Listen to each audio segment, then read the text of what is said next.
Oh, hello. This is Dirty 20 Gaming. My name is Kevin, and these wonderful people have agreed to come and play a game with me today, and every single time that happens, it makes me happy.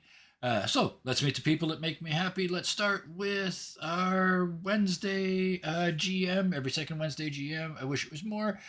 Playing Helvast for us this evening, Hellhounds 20. Hi, I am Hellhounds 20. I am a plushy griffin. Um, I run the Humble Heart or Humblewood every other Wednesday. I believe the next game is not for quite some time. Mhm. So you guys got a long break.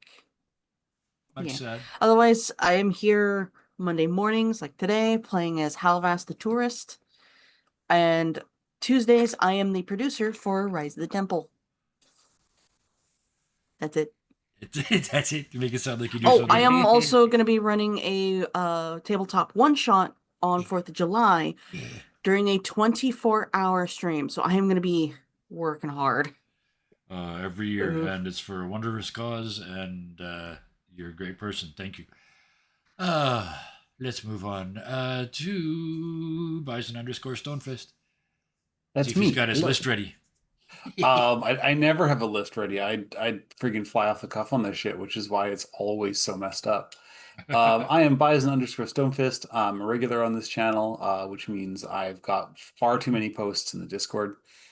Um, you can't see these pingies. It's what I got all the dice for.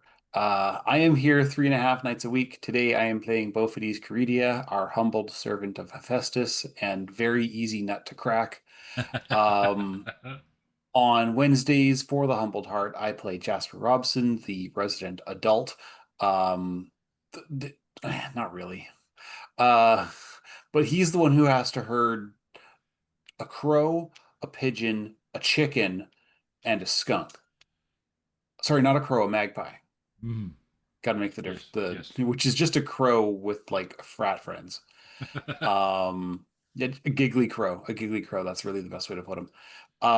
Thursdays for Deviant Paradox, which is probably one of they're all my favorite shows, but I enjoy Deviant Paradox so much. It's City of Mists. It is run by our very own Sans. It's teenage, I say teenage drama, but we're all in college, but we act like teenagers, so it counts. Um, like lots of like weird personal drama and trauma. And Sans basically getting back at us for making her laugh all the time by torturing us. It's great. On Sundays for Shadow of the Volcturn, I play Gav the Grin. He is a now a local politician, but he like 6 months ago he had a record. Um, and was like negative reputation. Now he's one of the most well-liked people in the city. It's weird. And the Uh, conscience of the group? yeah, How did that happen? the guy with admittedly loose morals is the conscience of the group. Um, but that's Shadow of the Volcturn. It's 17th century, not Europe, I swear. Um, It's a great show. It's lots of political intrigue and interpersonal drama. Some of the best NPCs I've ever had the privilege of playing with. It's done by Siosa, and he only gets one game a week, and he spends all his fucking energy on that one, and it's great. So please watch that one. And other than that, you can sometimes find me on Nate Cat Gold Chain Live's channel playing Call of Duty Black Ops 7 badly because I am. And that's me. All right. Let's just go around the call because the cat is there. We have to go to that. We have to go there. Playing Xenon for us tonight. Ruth. Hi, I'm Ruth. You found me. I am here as much as Sarah. I am here on today as Xenon Al-Qaeda. Yes. Sorry, did you not like that? Um, I am also here on Tuesdays as Ish, one half of our badass twin monks. When alternate Wednesdays in Oracle Force as Trek, Ball of Anxiety and Therapy Friend. Thursdays as Nora Avalon, but with a twist this time. And if you want to know what that's about, watch the show. She is notably different than she used to be, and I couldn't be happier. Thursdays just got more chaotic. I cannot stress enough. Watch the damn show. I watch all the shows.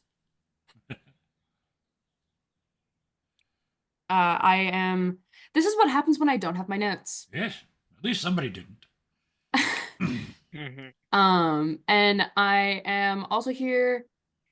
I was on Thursday, Fridays as Juliet Fairchild, and I am also producing. Yeah. And last but not least, I am here on Sundays as Runa Ingvild's daughter, our resident Viking pirate, whatever you want to call her. Basically, Viking. In Shadow of the Vocterm. That is all from me. Awesome, thank you. Somebody who actually posts outside of our little bubble, coming to play with us from the faraway places, and I promise we'll still like you after the 24th, no matter who wins the soccer game. Oh, trust me, we will. That's a ballsy statement. We'll see. But back to this. Tell us what you're doing when you're not here. So yeah, I stream here on Twitch. Sometimes when I do stream, I post on the server, so if you're there, you will see my links. But if you're not, here it is. I don't have a schedule. Not anymore, at least. So yeah, that's me. I'm only on Mondays.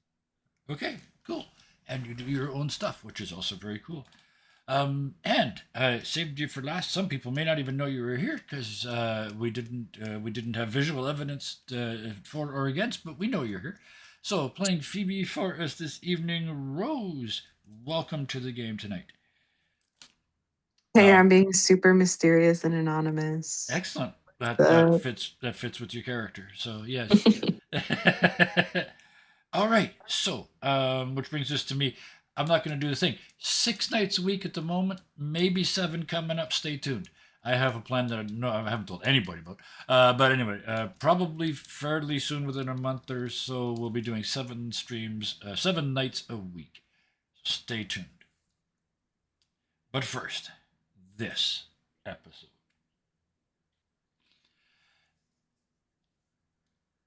Let's start with the group.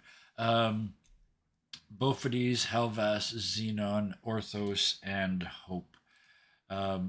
You stepped outside of the theater. Hope suggested that it was, that the other 2 hadn't showed up yet. You haven't seen any evidence of old age or death yet, and that you should take this opportunity to take a little break, have a couple of drinks, and have a bit of a party. For reasons, they then picked up Helvas. By the way, just as a reminder, Hope is now full size, like as tall as everybody else in the group. That was part of her upgrade. She also doesn't need to be carried anymore because she's wearing the Pithos as a dress. But for reasons, they picked up Helvas and yeeted them in a nearly vertical direction, off into the starry Mediterranean night. Whee! Just like that, yes. And then the rest of you, as though nothing had happened, turned and walked several blocks down through the city of Argos at night, noting that it wasn't as much sort of fun out here as it used to be. It's pretty quiet. Most people are staying home because of all the shit that's happened.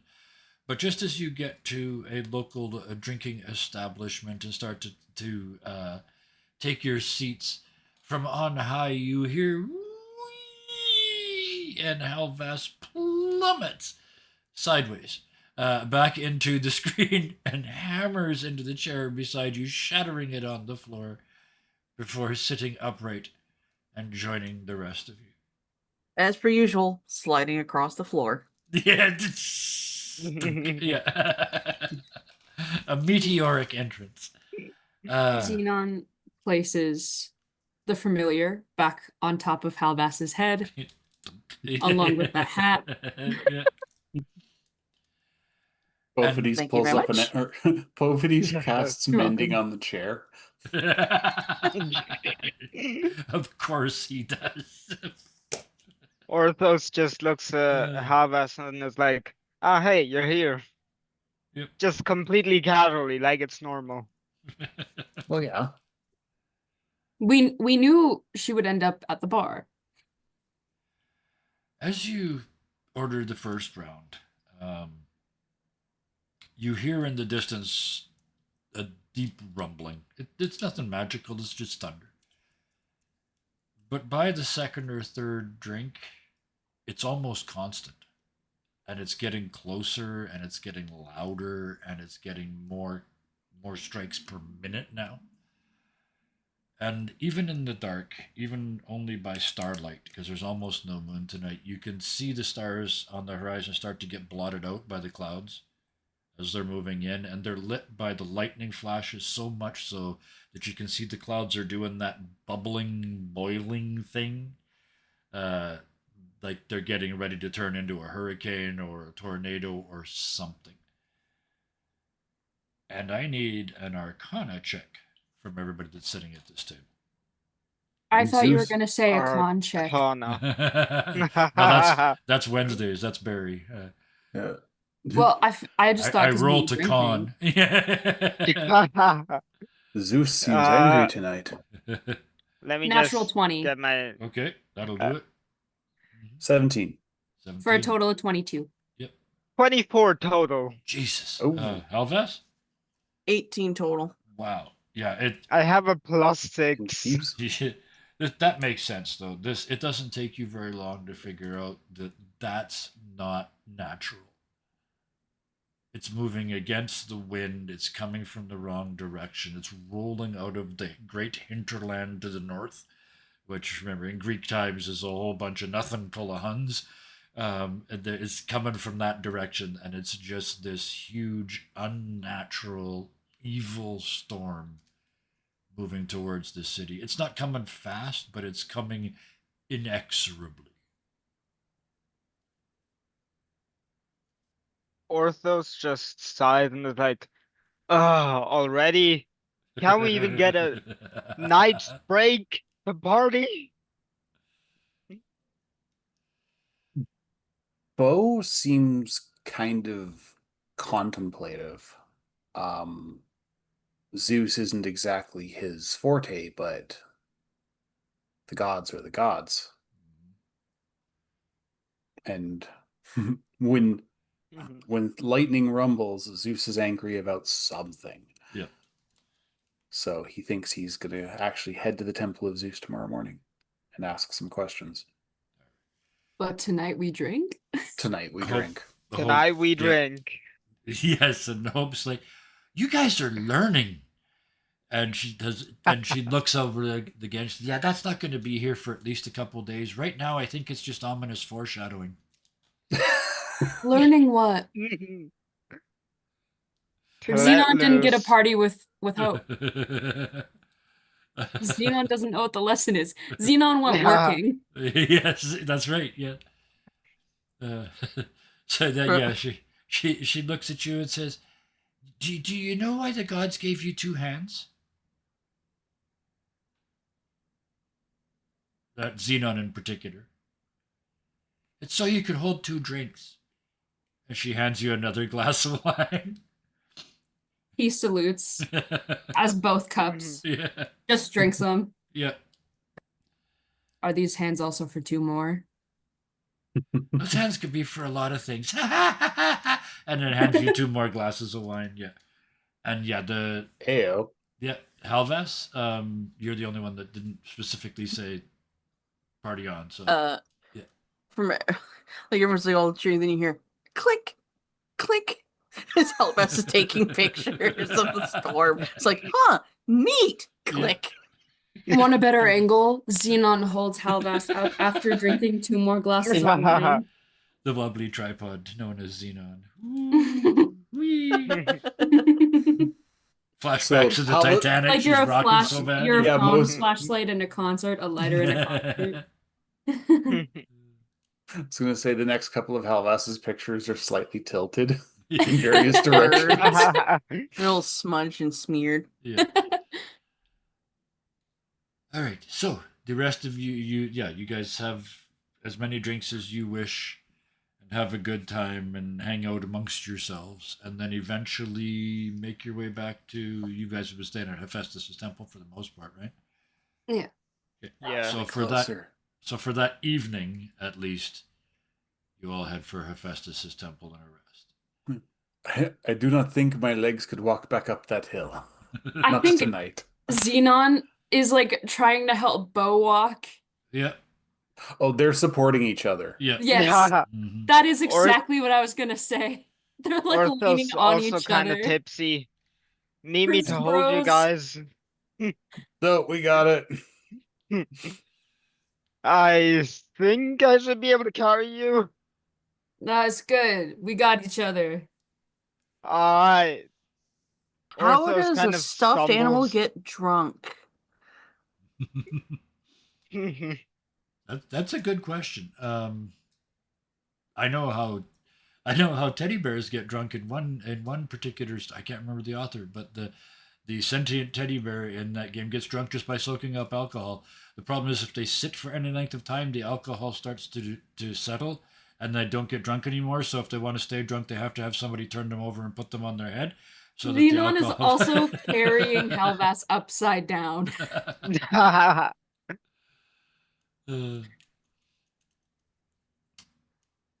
But And- like carefully. Yeah. Yeah, and Hope is kind of a little bit behind you guys. If anybody turns to look, she's like skipping down the street and almost doing a Fred Astaire singing in the rain thing. But it's her first day with her new legs, so maybe that's a lot. Oh yeah. I think Xenon will look back, smile, nod, Mhm. and then be like, "No, I need to look in front of me right now." Yeah. Like Bo and Xenon almost tumble, but Yeah. Xenon comes in just in Yeah. time. Oh yeah, that level of impaired where if you turn to look a direction, that's the direction you start to go. So yeah. All right. So with you all wobbling back to the temple, we cut to Phoebe. Still the night before. You had a rare moment just before they left because you had an oracle moment, like you were sitting above the fumes, and you saw clear as day. It was different than most oracle moments because there was no maybe, no ifs, ands, or buts about it. It just said, "Don't go, you'll die." So logically, you decided not to go. You kind of get the feeling like you're kind of looking down over the city, and if you think about it, it feels like things must have gone fairly well. Like you don't see any sort of uproar. You can't see them from here; it's too far away and too dark. But you are back Just in binoculars from the mansion. very expensive diamond telescope. But speaking of the mansion, you're back there again. And a bunch of the priests and acolytes of Hephaestus are dragging away the treasure. They're taking notes. It's all being done very prim and proper. Wishes upon a Helvas. Yes, a flying star. Fair enough. You see a very furry flying star and a shooting star and make a wish on it. But that's going on around you, but there's still all this wealth and all of this stuff that you never had. Where's Phoebe's head at?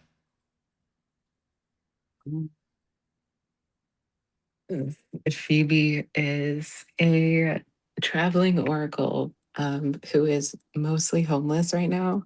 Yep. So I'm thinking she's gonna just like try and make this her home. Yep. There's yeah. I mean, She's like lying in mail. She's like, yes, this is my mail. yes. Okay. Well, yeah, you know the place. You were up here ostensibly under the under the mental control of greed. But yeah, you know your way around the place.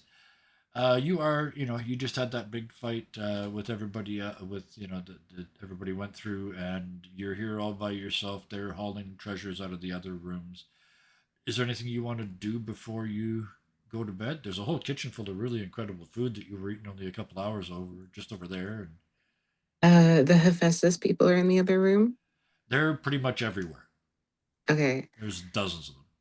I think that she is gonna like go up to a big group of them and be like, "Do you guys want to try gambling?"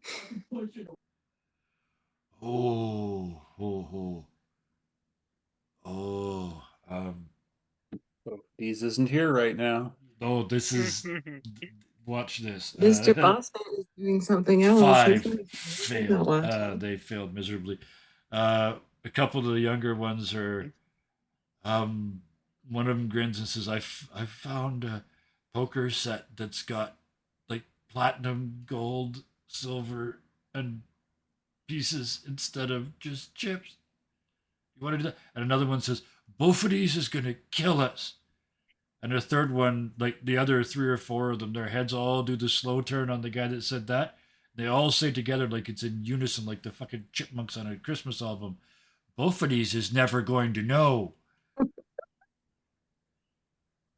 I'm Okay. corrupting your temple. I'm corrupting your temple. Oh, trust me, this is a temple that's needed a little bit of a loosening for a while now. So, one of them says, there's some really good food just in the other. Do you think it would be okay? I mean, it's not going to last long enough to redistribute, is it?" And they're looking to you, Go to the Phoebe, for wine leadership. cellar. Yeah. Go to the pantry. Let's get some stuff going. Let's get those cards on the table. You guys have been working all day. You've And been working so hard. You guys are such devout practicers of Hephaestus's will. yeah, oh man, just laying it on. I love this. So yeah, in a matter of 20 minutes, you've got a party going. You're eating really expensive chips and drinking outrageously expensive wine from out of the cellar and playing with gold and platinum poker chips, and probably some of them are cheating, and it's just they're having Well, I a mean, don't play poker against an oracle. that's a fair point. That's a fair point. So for that, you're winning massively, and you're leaning into this, and like it's like, hey, with an oracle and a lack of a moral compass, I could do quite well. And that's when it hits. It's like you're transported. Like you feel your body jerk, like it's moved hundreds of kilometers in the blink of an eye. Like say for Vancouver to Edmonton, just in a split second. Um, and you're back at the temple. You're back in the chair in the oracle room. The vapors are rising around you. You're supposed to be having oracle-y thoughts, and all you can think of is this shit stinks. I can't breathe in here. My eyes are watering. I'm going to smell like this for days. It's just on and on and on. It's just almost like torture. And then the voice hits. The voice you always wanted to hear. And you've heard it a couple times now, giving you little premonitions and things. But this one is speaking right to you, right in your head. And it says, "You are cursed to do, not to see." And it's almost like scales literally grow over your eyes. You're blind. You can't see anything. And with that covering of the eyes goes the connection to the oracle. And you're back in your room somehow. In when you were an oracle, just in with the other acolytes. You're in your cell where they used to send you when you couldn't concentrate enough, where they used to punish you and put you in there. You're still blind. But then you feel a hand.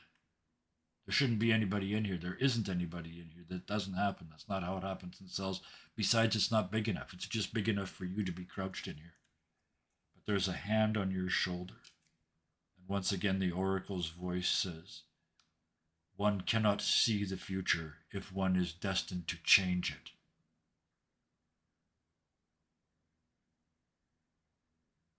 Uh, um, I don't know what you want from me. That's the whole point. And the hand does that little squeeze and then a gentle pat before backing off. I don't want anything from you. That's the mistake the others made. They didn't know. They thought you were the same, but you're not. You notice anything about the other oracles? Especially the good ones?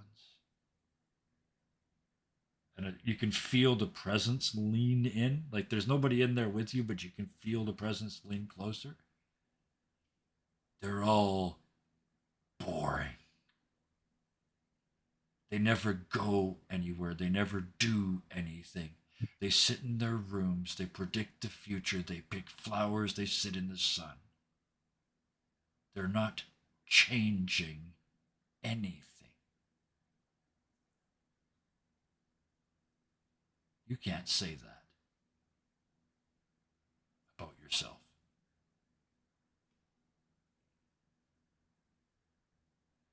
I feel like Phoebe's gonna try and get up and like try and just like ignore the voice almost and just get out of the room, You kind of resisting whatever this is. Yep. Will. Can't normally. I mean, you can't even stand up in these little cells, but you just stand up and you just go through the space, and then you're back in your room, not the punishment cell, but your actual sleeping area. It's not much. It's maybe like a little longer than you are tall and a little wider than the bed, but it's your space. There's not a there's not a door. There's a sort of just a blanket hanging covering the door space. But in that moment, you listen, and I mean, you lived here for years. It's empty. There's no one here. The whole temple's empty. Am I still blind? You blink. You are still blind. You sort of reach up automatically to sort of feel if the scales are there. And what you feel is cloth, silk, and then you kind of just like you're blindfolded. Mm. I'm gonna try and remove that. Yeah. Oh yeah. It just slides off. And you look around and you're in your little cubicle. She's gonna look around like kind of in horror for like a little bit. Mhm. Um, and she's just gonna like kind of storm out of her storm out of her room and try and get to like a courtyard area or just like outside of the building. Yep. Just like this internal sense of dread that this building in itself is like gonna hurt her. Yep. And that horrible dream thing happens where every time you get to the door, you open it, it's just another hall. Every time you get close to a door, it stretches out in front of you and you're running through jello. You just can't get out. And the voice Um, comes again, gentler this time, but still very much there. This is how you've been trapped your whole life. There is only one way for you to be free.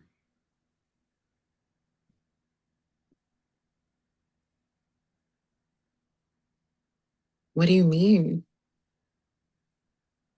Deny me. Deny who they told you you are.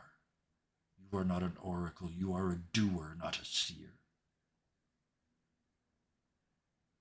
I think she's gonna try and go for that same door again, but this time instead of opening it, she's just gonna like uh try and summon some magic and like burn it down. You turn your hand in the palm and you focus. What? What's the emotion that you're feeling right now? That Phoebe's feeling in that instance? Uh, I think being back in this place originally was fear and self protection. Yep. But like listening to this voice and feeling her inner anger, she just wants to like hurt them back and burn the whole place to the ground. Okay. So you look at the door and you go to blow the door off the hinges. And it's so much more than that when it goes off. It's like being in the epicenter of an atomic blast. Like from you, sort of 20 meters in every direction, everything is just gone. Like just dust, vaporized. Beyond that, the rest of the building is blown out onto the lawn all around you. You're standing in the room again with the acolytes and the priests. You've just lost the first hand you've lost all night, and they're all looking at you. As you blink and look across the room from you on the wall, there's a huge burn mark where you just shot the house. And you hear that voice one more time from way back, almost gone, like on the other side of an infinitely long tunnel. There, now you're free. And that connection to the oracle is cut. And it's like cutting an umbilical cord. It's that final. You are alone. And all about being an oracle is gone from you.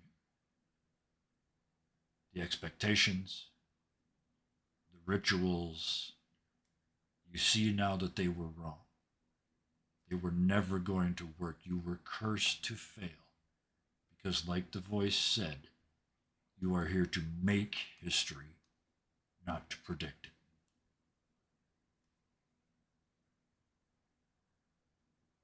I'm standing in the room now, like the same room as before with all the Yep.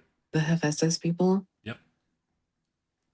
She's just gonna look at all of them, I think, and just say, "Get out. Get the fuck out." Yep. They feel it. They see it. They don't reach for their chips. They don't grab their snacks. They bolt for the door. The last thing you hear from the last one heading out the door is, Buffetes is going to kill us. And they head out and they leave you in that room, that hyper lush room. And for the moment, there's nobody else in here. It's just you. um, I think that she's just gonna look around at the emptiness and she's just going to start a fire, burn the whole place down. Okay.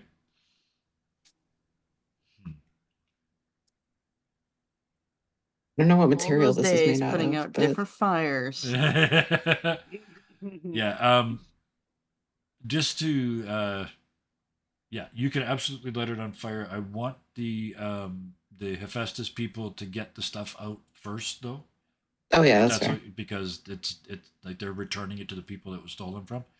So yeah, after they do that, you can absolutely light the place on fire. As you do, though, and I'm only going to give you one roll. There's something about the priests now that are moving around you. There's something about the acolytes. I would like a perception check from you, please. 18. 18. The um the priests that have been sent up here, maybe it's because they're trusted or something, but it seems like all the actual priests in charge up here, like they're all elderly. Like they're all way older than Hephaestus, even though they've sort of, you can tell by the markings that they've, or sorry, than Bophides, but even though you can tell from the markings that they're about the same rank. And even the acolytes look like young adults, not teens.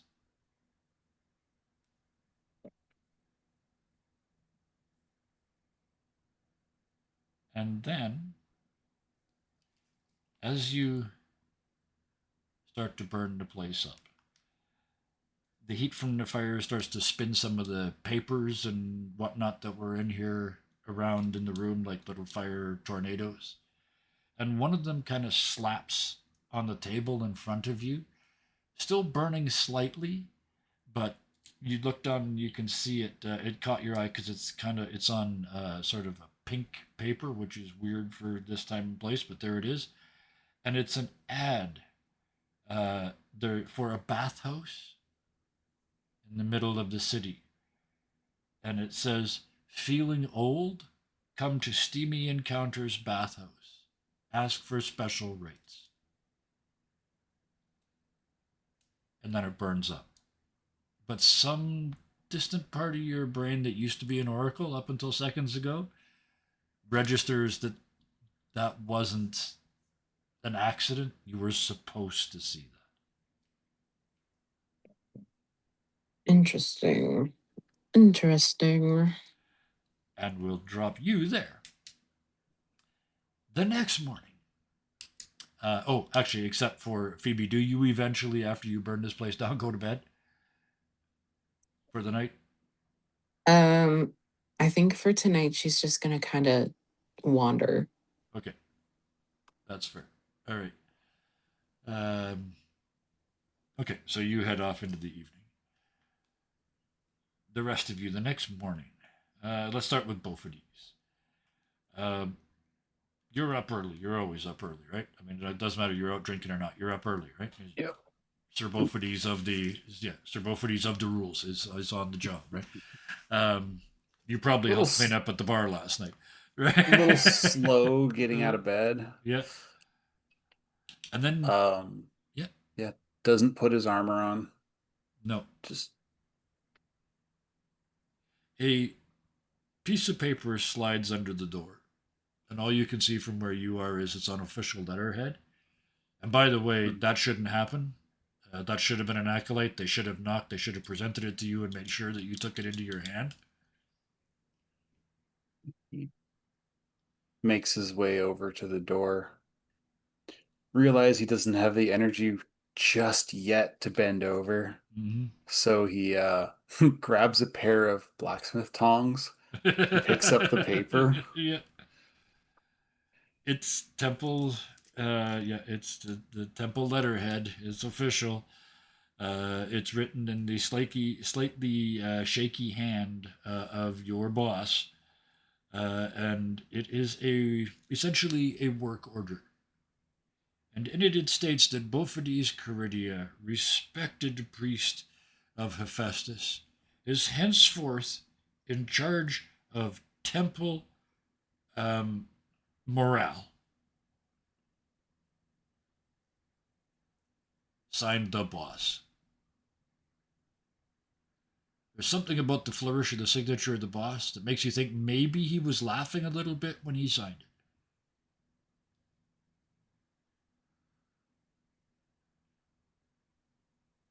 They lost the bet, the little bastards.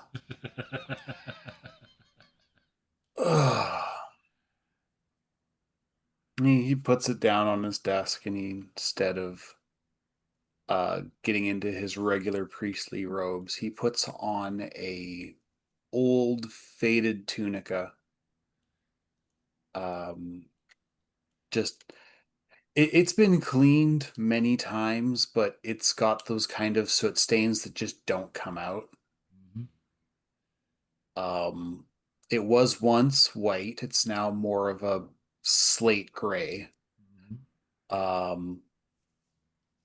And the bottoms of the hem of the bottom is torn, like a little frayed, Puts it on, leaves his room, and heads straight for the cleaning supplies. Okay. As you move through the temple, it's a very odd thing. All you can hear ahead of you is scurrying, and all you can see ahead of you is empty hallways. You are being avoided at all costs.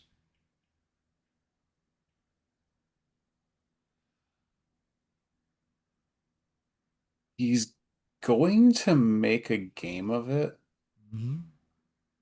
partially because of remembering what Hope told him, partially because of the note that he was given, but mostly because he's still a little bit drunk.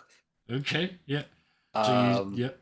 so he starts cleaning. He deliberately cleans the best hiding spots in the Uh, temple because he knows them all. oh, of course, yes, yeah.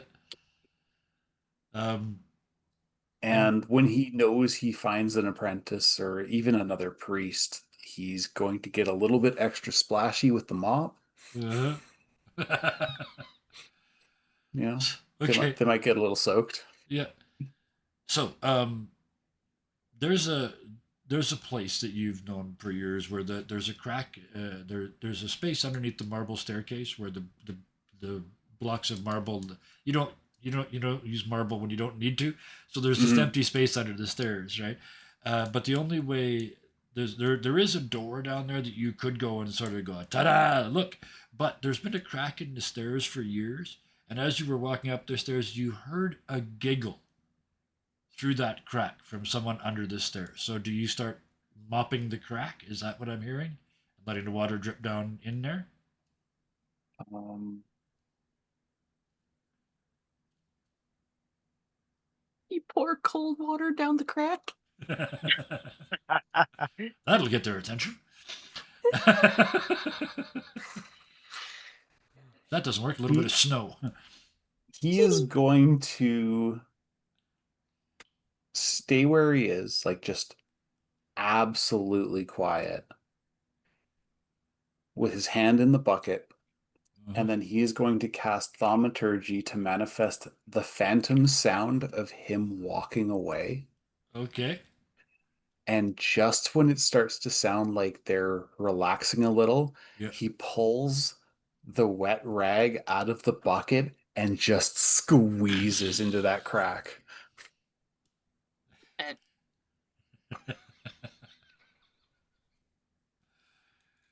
You So not, hear, yeah, yeah, like so not only are they going to get soaked, but they're not going to know it's coming either.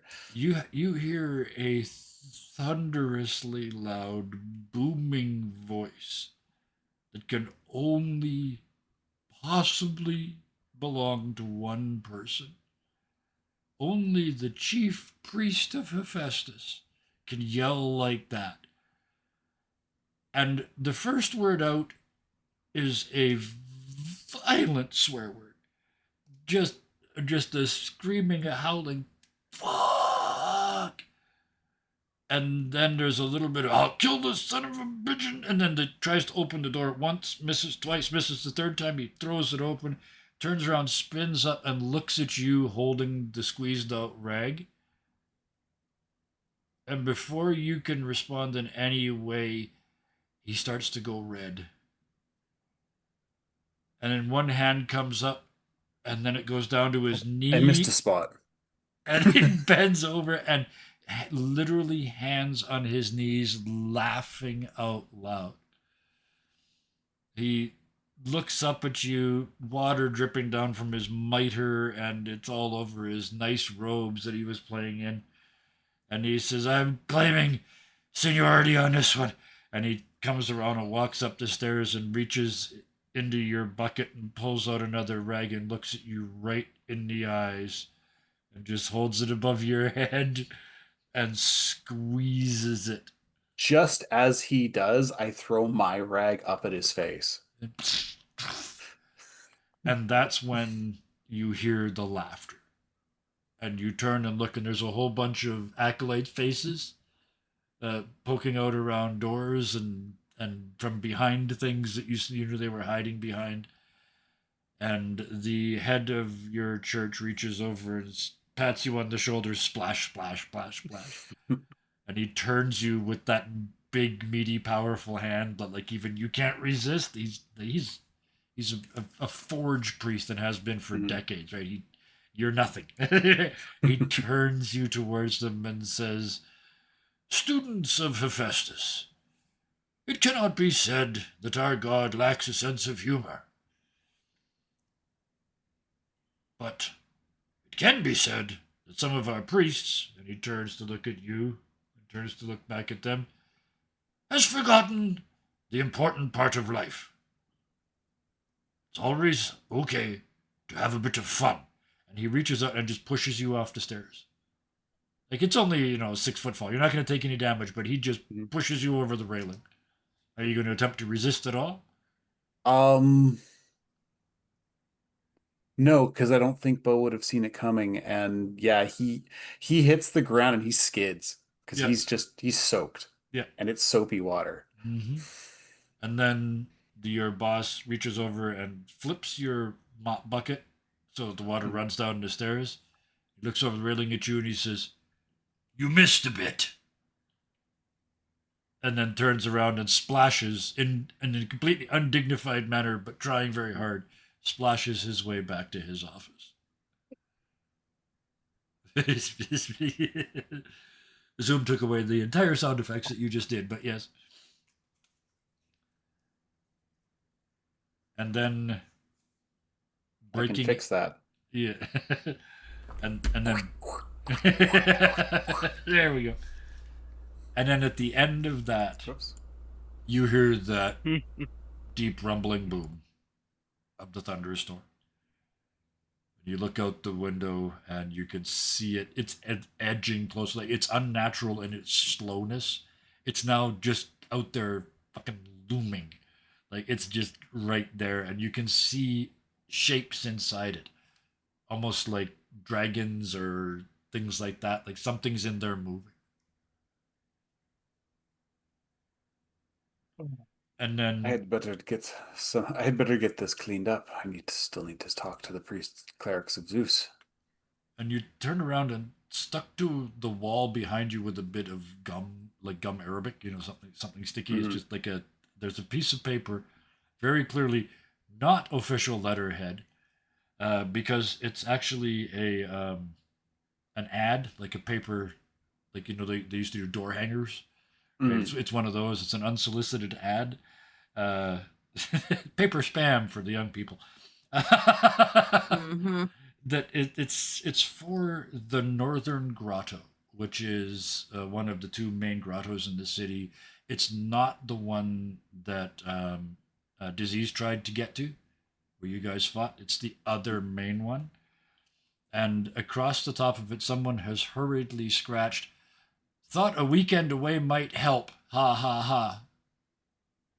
It's written in acolyte. Like, you know what I mean? Yeah. Bo's thinks about his aching bones and the multiple times he's died in the last 2 weeks. Yeah. Perhaps the rest is in order. Yeah. And we're going to leave you there. Xenon, you wake up in the Temple of Hephaestus again as a follower of Nyx again. And you also start the day, because I like reflectivity in the story. You also start the day with a piece of paper slid underneath the door of your room. But it's not, and it's official letterhead, but it's not Hephaestus's letterhead. It's it's it's black paper. That's Nick's paper.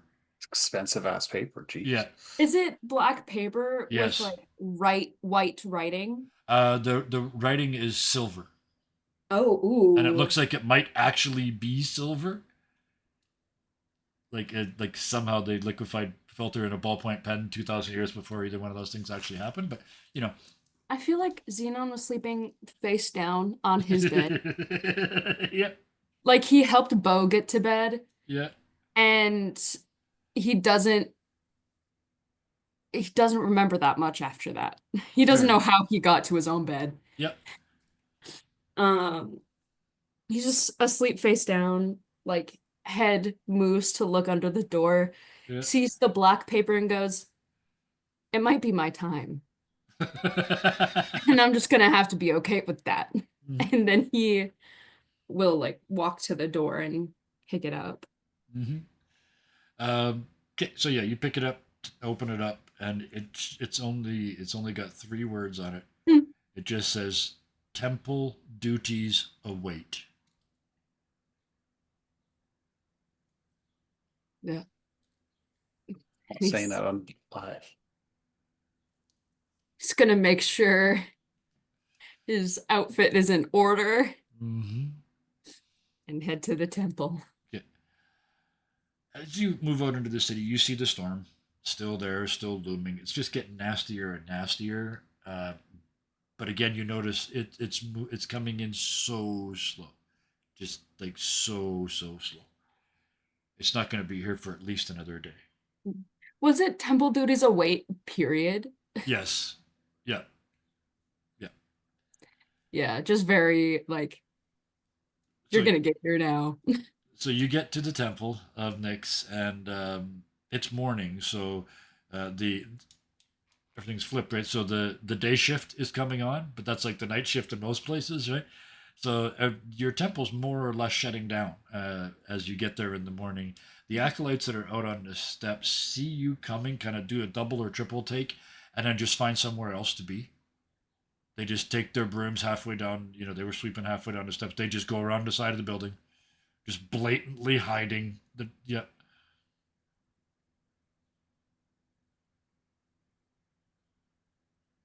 Yeah. You go up the stairs and in. Yeah. It's the pub. Yeah. Before touching the door, Xenon takes a deep breath. Yeah. Like, Yeah. he walks in. And he opens the door. It's the public space in front of you, right? This is the churchy bit, right? Yeah. It's empty. Yeah. There are zero parishioners, zero acolytes. There's no priest at the altar. The candles are all lit, but it feels like a place being prepared for an offering of some sort. Mm-hmm. You walk in, Yeah. and from the ceiling itself, and you know how this works. Xenon's scanning side to side. Yep, looking for them. Yeah. You hear a voice booming down from the ceiling. It's not a supernatural. You know this. You've been in this place enough.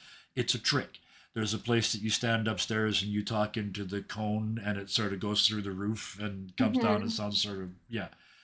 It's good Sorry, I knowing need you, everyone to Xenon. know Yeah, yeah. that Spock just sent a message that said it was good knowing you, Xenon. And I thought everyone else should know because it really tickled me. And the voice says very, very coldly and darkly, like it's like melted snow running down the back of your neck, right? Oh, thank you for taking time out of your busy day to join us.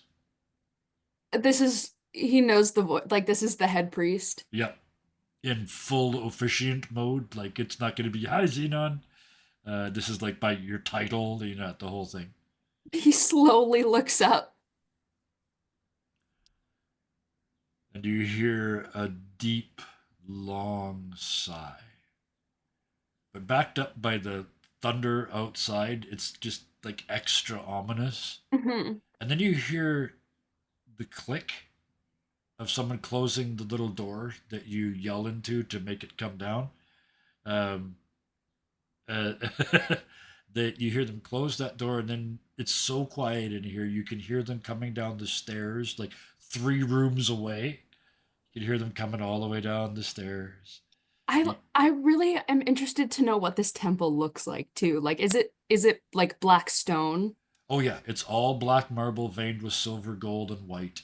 It's all minimally lit at night, so just enough so that humans can find their way around.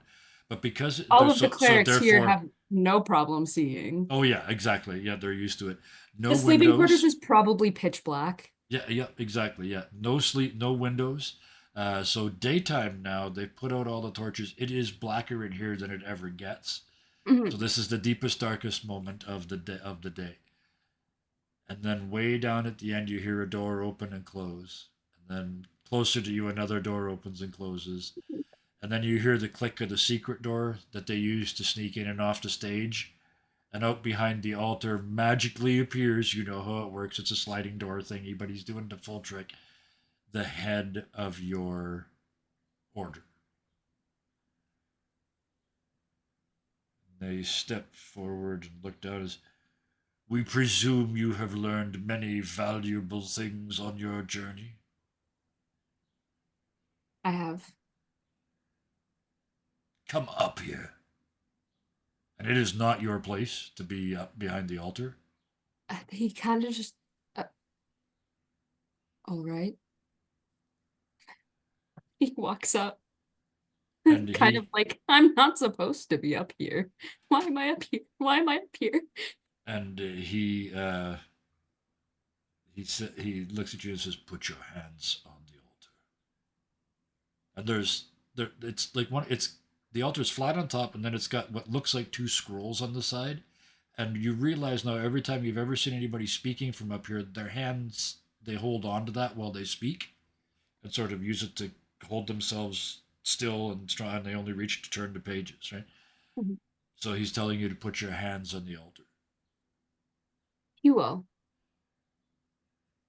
And it's like black lightning goes through your palms. Just the whole essence of night. You're filled up with darkness. It goes through every thought, every memory, everything that you've done in the last week or so. This whole time that you've been gone, why you did what you did, why you slapped, why you splashed, why you did the things, and then in the end, it stops. Hmm. You have learned a lot. Well then, teach us, won't you? And he claps once, and all the doors down the side of the church open, and acolytes start scurrying out with stacks of chairs. And in a matter of seconds, there's rows and rows and rows and rows of chairs like pews. And he steps down off the altar and very ceremoniously takes the front and center chair. The other ones come along, the other high ranking ones come along and sit beside him, and it fills from front to back, like by order, right? Until the entire Temple of Nick's staff is sitting in front of you. And he then looks up at you and grins and says, please begin. And I feel like, I mean, I don't know where to start. Mm-hmm.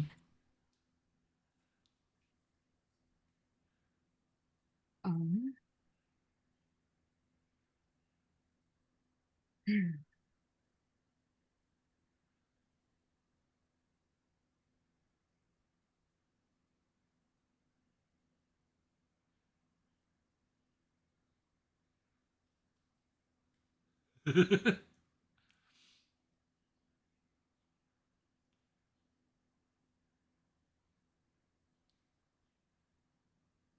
You hear Hope in your head say, tell him why you were busy. Start with that. I have been on a mission to defeat evils and put them back where they're meant to be. In Epithos, we have already dealt with disease, sorrow, missing one from the first three, You would remember, yeah. Mhm. vice, Yeah. violence, madness, and greed. I've learned many ways to deal with these issues and have been, for the most part, successful. I've also learned that keeping a group of people alive is harder than you'd think. But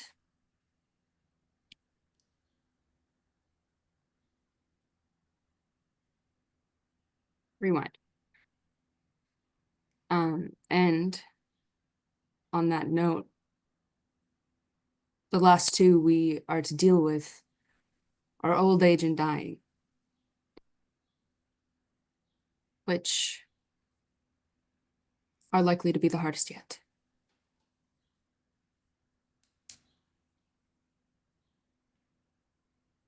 Keep an eye on each other.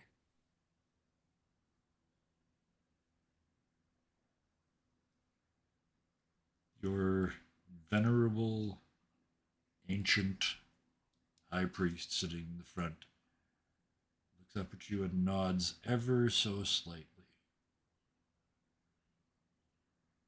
And then there's a murmur that goes through the crowd. And then there's a hellacious bang. As out of nowhere, all this distance away from the storm, one single lightning bolt splits the night sky, and you can see it above you. You can feel it coming through the rock. You can feel it hit the top of the Temple of Nyx, and then and it goes around you, and it's like being inside the lightning bolt for a moment as it skitters off the rock surfaces and then grounds itself into the ground below. And the priest at that moment stands up and looks at you and says, "And with that, it begins." It would appear so. "I believe you have," and he kind of grins and he says, "things to do." Indeed. And he looks at you again deeply and does that thing where the eyes almost go inside you, like he's looking at your soul. He says, "No matter where you go, the blessings of Nyx are upon you." And you feel him give you the biggest bless there is, right? He bows his head. Thank you. And with that, the acolytes part the chairs just enough to make space for you to walk ceremoniously out of the temple. And it's clear that's what they expect you to do. He And as- will look at everyone, give a nod, and head. The respect you get back, shown back, might be a little surprising, like considering you haven't been here and you haven't been doing your things.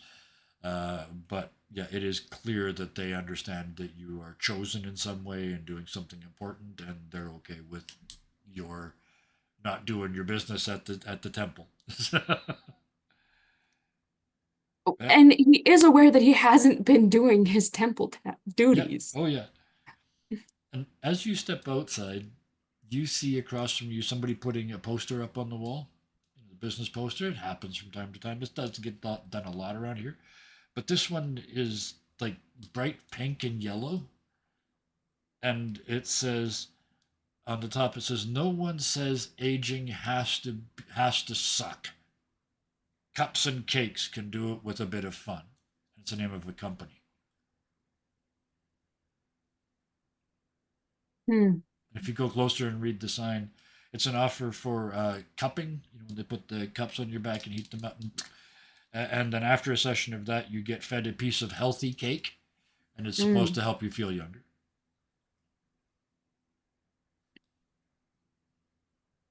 So it begins. We will leave you there. Let's do Orthos next. Thank you so much for your patience. Hellhounds, we'll get to you in a bit, but I'm waiting for yours. Yours is going to be fun. But first, Orthos. You wake up in the morning. You kind of had a mission, right? You had a plan for what you wanted to do? Yeah. Orthos wakes up on the floor in front of the bed with a splitting headache from the night before. Yep. He really needs to learn how to handle his liquor. Yes. Yeah. Well, you've been too busy saving the world. Yeah. He steps out of his room, Mhm. and the first thing he does is ask if anybody has a cure for a hangover. One of the acolytes says, "Sometimes standing in the pouring rain helps," and they look out the window and you see the storm in the distance. I don't feel like dealing with that yet.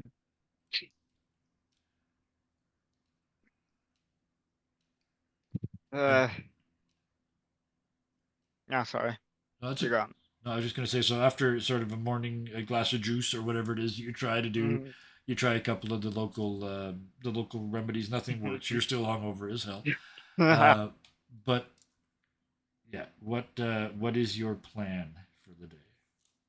Orthos, after a few days away, heads back to his smithy Yeah. in the kind of market area of Argos. Mm-hmm. Um, as you approach, actually, give me a insight check Inside. because there's a crowd of people around your shop. That's a 3. A 3. Okay. There's a crowd of people around your shop, Orthos. Uh, what why are there so many people here? And you. And I kind of try to push my way through gently because Yep. again, Orthos is probably a lot bigger than everyone here. Yep. You get closer and you finally notice a couple things about these people. They are borderline doddering, old, white haired, uh, full bearded, these are old men almost exclusively. And your two apprentices are selling hand forged straight razors faster than they can make them. You hear one of them saying, "That's right, best straight razor in the land, the new orthoscopics razors."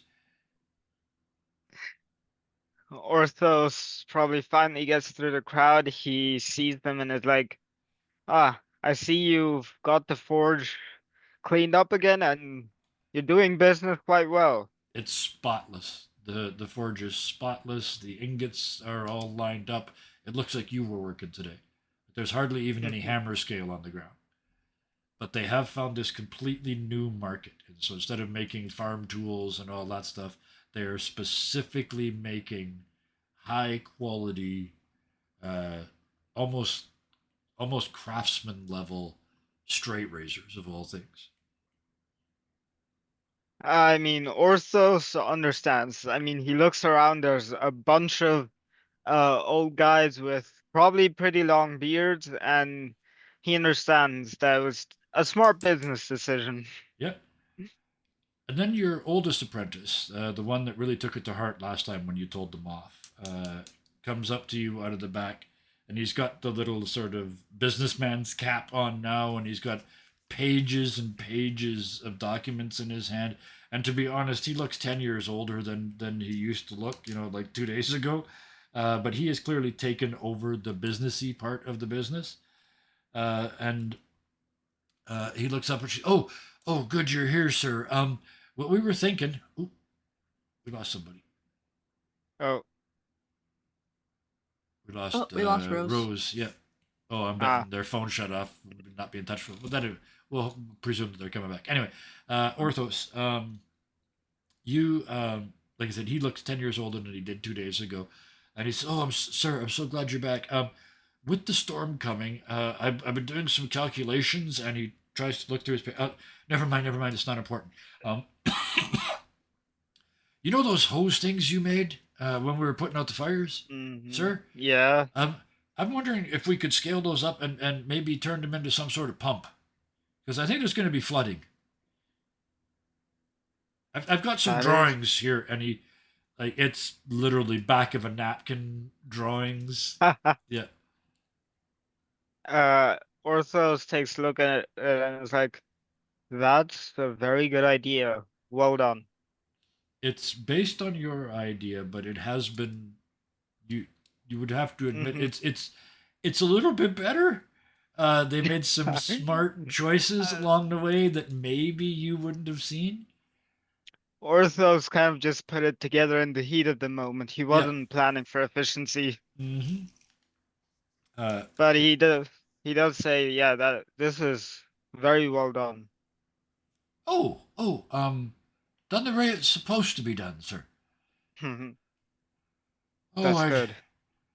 you're coming back soon, though, sir, right? I don't envy you this responsibility. Well, we still have 2 evils left. And they're probably gonna kick our ass more than the last 6. Oh, well, if you don't mind me saying so, sir, you look a little beat up. Yeah, I have spent the last like week and a half running around Argos, fighting evils, putting out fires, finding lost corpses, etc. It's been a hell of a while. Well, maybe you should go to the Seaward Grotto then, sir. They're offering a soak in their new primal spring. Oh, that sounds lovely, but Supposed to be very reinvigorating, sir. Get in I'm right in gonna amongst the fur.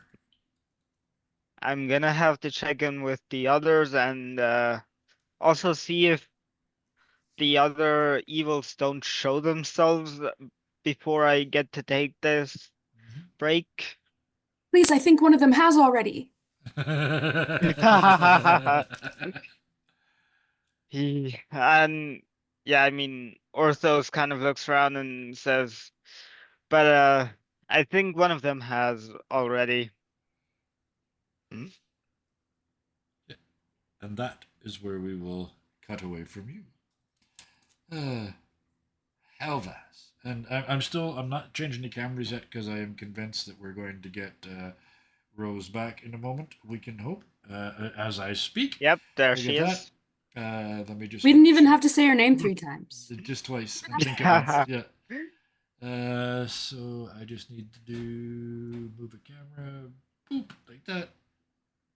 We're fixed. All right. Welcome back. Okay. So that is where we will leave Orthos. Which brings us to Halvas. Halvas, you Hi. wake up in the morning, no bits of paper, no job, no nothing. What Uh, do you do?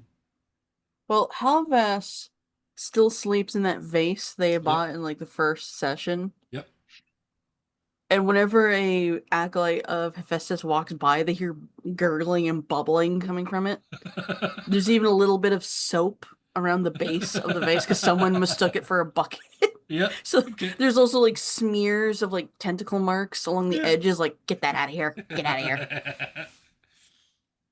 But Halvas will come out. There's nothing on her. No marks, no ichor, no nothing. She's Mhm. perfectly fine, clean. She does not have her book with her. Okay. She looks around. See ya. And leaves. She is going out into the town to be a tourist. Yes. The city. Specific, Yeah. Okay. Go ahead. to be a little more specific, she's going to areas where we have like either fought evils or put out fires, just to Okay. see how things are going, Ooh. and also kind of revisit some of the shops in the area Yeah. to buy stuff. Oh, I love it. As you start to make your way around, the good news is any physical damage that was done to the city is being repaired at speed. Mm. You know, the city's full of people. They're still helping each other. They're still pulling together. So that's the physical stuff is being repaired. But you notice people are staying closer to home. There's less individuals walking around. People are walking around in small groups. There's a bit of distrust here and there. You see more of that even though greed has been beaten, that capitalism is still there. So there's price wars going on and all that stuff. There's all kinds of cool stuff for you to get though. the very first collectible spoon ever, a little tiny silver spoon that says Argos across the top. All that good stuff. Flags, the paper flags of Argos, all the touristy things that you want to get are there. Um, Within a very short period of time, you kind of gather this group of people around you. They're just watching you have fun. Like you're like a show, right? You're, oh, look at this thing, look at that thing. Oh, I love this, I love that. They're just watching you enjoy yourself.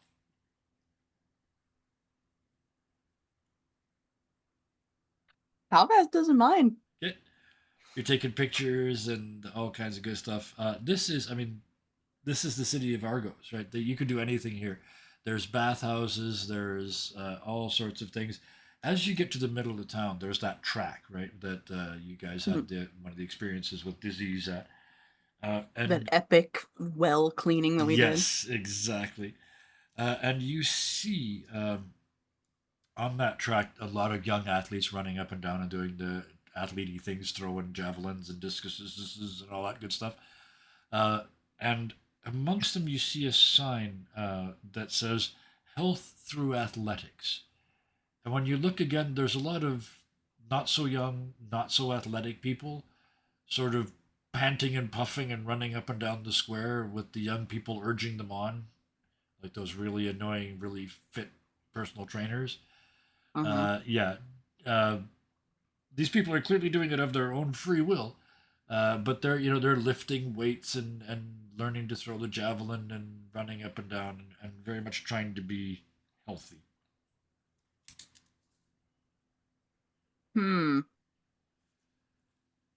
It must be said, to varying degrees of success.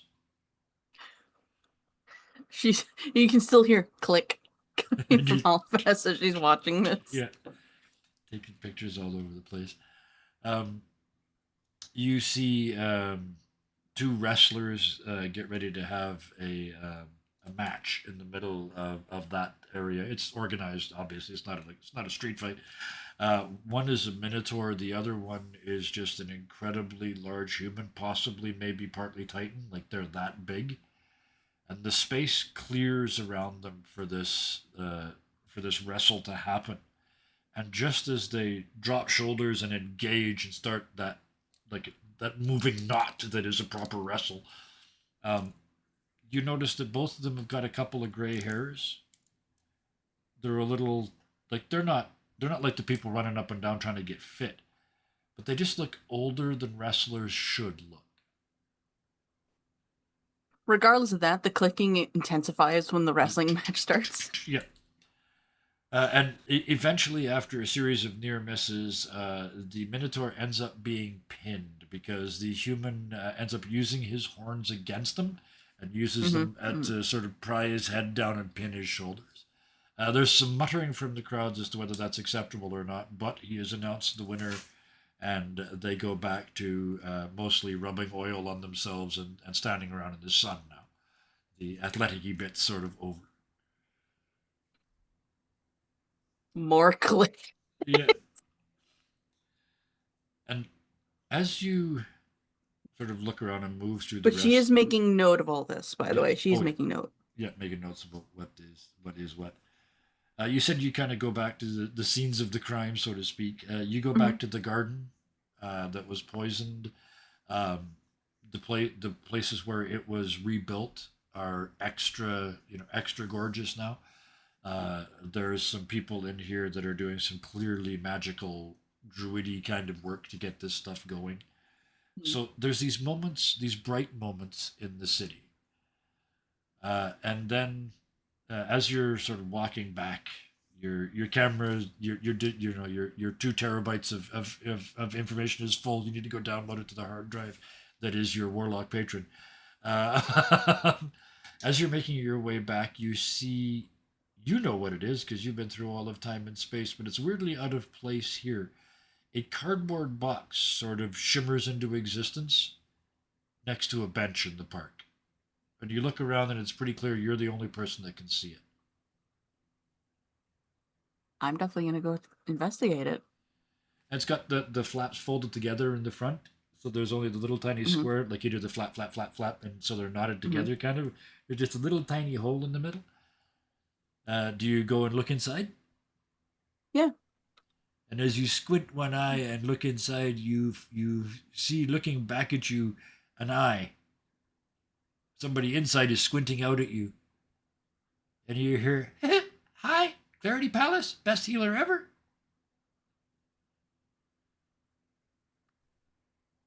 Have I seen wanted posters of this person? Uh, Not in this world, but there is one on the side of the box. That's canon. Actually, I put that there last episode. So yeah, you look at the side of the box, and it's they open the flap a little more so you can see clarity in the through the hole in the box. And yeah, right next to it on one of the flaps is a wanted poster of the Dread Necromancer. And you're looking in, seeing like flowers and a big smile and best healer ever. She's gonna snap a picture, like blink, Yeah. with the wanted poster in view. Mm-hmm. Oh, to me, in my head, that looks like a Banksy, right? Like the only splash of color is her little face. Yeah. You're not supposed to be here. Oops, you're right. And she pulls the flaps closed, and as she does, the box disappears. Well, bye. Just It pops back. completely She chill with it. Bye, and then clicks again. Yeah. She's completely chill with it. This Yep. is so normal. Yep. Oh yeah. Out of all the people in the world that this isn't going to phase, it's Helvas. And with that, I think, yeah, you walk around for the rest of the day taking pictures and being El Turisto. Everywhere you go, people like you. Yeah, go ahead. If Argos has a beach, Oh yes. that is where Halvas is probably going to end her day. Yep. Oh, I just had the big full size human beach towel with a little tiny Helvis lying in the middle of it with a drink and sunglasses and a hat. That's all I saw. So, yeah, just a happy day of touristing. There's been some day drinking. It's just the day. The Helvas finally got to be a tourist. And that is where we will drop the curtain on that because at that moment, in spite of the distance that it is, in spite of the fact that that storm crept and crept, suddenly there's a boom and it's much closer. It's not here yet, but it's close enough that you can smell the rain. It's not a nice, pleasant petrichor smell of after the rain. This is sulfurous and acidic. It does not smell good and it does not smell healthy. But each of you, in your own way, has received information of varying sorts. So let's go back around the circle. You're all still by yourselves in your various places. So let's go back to Phoebe. All the stuff happened, Phoebe. Where are you going? What are you doing? What's your plan after you burn the place down? I feel like Phoebe is like kind of just wandering around and just like trying to just like help people. Yeah. Like dealing with all of the stuff with the aftermath of the foes that they faced so far, just trying to like mitigate as much damage as possible, kind of. Yep, I love it. Just being helpful and actually making history. So as you're helping people, and there's lots of people that can use the help. Some of them from the disaster, some of them just cause. You happen to see as you're walking through town, just doing sort of random acts of kindness, you see the bathhouse that you saw the ad for, and it's Steamy Encounters Bathhouse, and you can see the steam and smoke, the steam coming out from inside of it. It seems like there's quite a lineup of people to get in, and you don't have to be a genius to see that they're all sort of 40 plus. Don't you So hate old. me? Don't you So hey old. me, you 40-year-old bison underscore stonefish motherfucker. I turned 60 in 5 months. But yeah, Phoebe. They are all at least 40. I think Phoebe's gonna try and pay attention to the people who are coming out of this bathhouse. Oh, brilliant. Give me a. Nope, don't give me a roll. Never had information behind a roll. They look worse coming out than they do going in. Okay. Um, Well, not worse. Far more tired and exhausted than when they went in. Phoebe is going to pull out her cell phone Yep.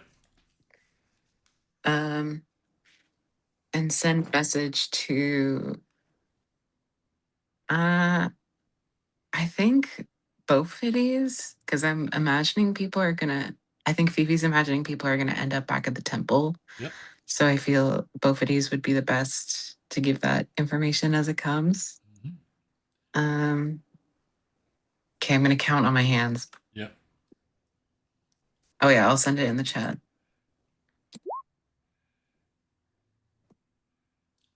You get, what is it, 25 words or something? Yeah. Already found evidence of age.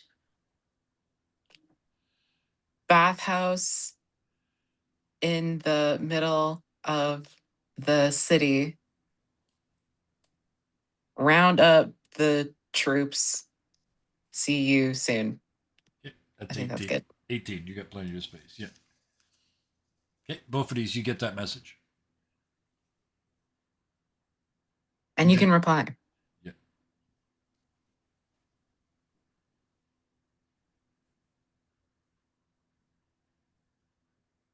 You're also muted at the Yeah, I was reading the spell description. moment. Um,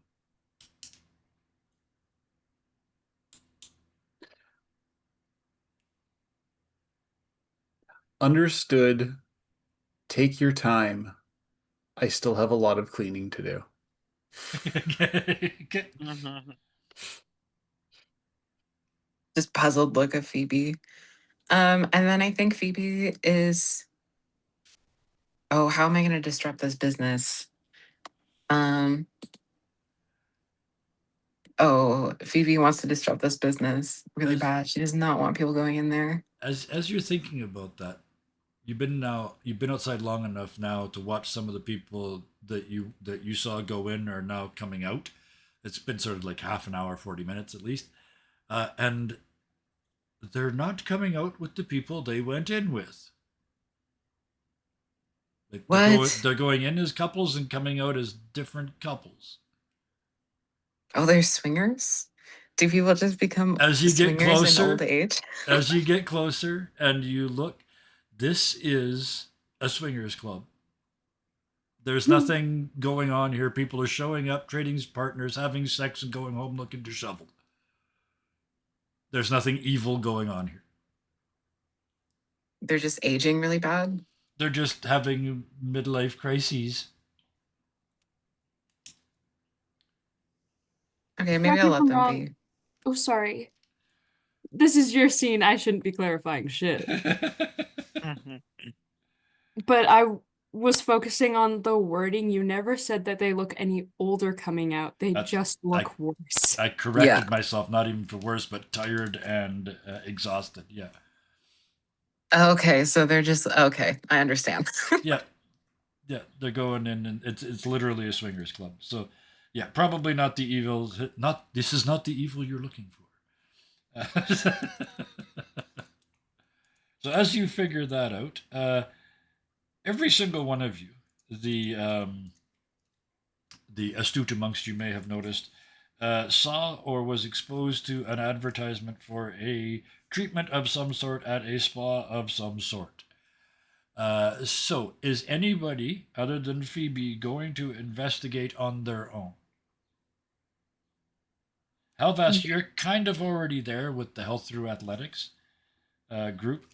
So, Bo is going to the Northern Grotto. He thinks it's well, I'm assuming at some point we find out that Phoebe's thing was a false alarm. Another So, sending. yeah. False alarm, just old people shagging. Yeah, Bo's going to go to the Northern Grotto and he's going to rest his weary bones. All right, Xenon, do you He's have the going cup and to- cake? Yeah. Yeah, So you're going there as well? going. All right. Helvas, you're already pretty much at health through athletics, so you're gonna sort of chat with somebody about the poster. I might have grabbed the wrong feature for a warlock.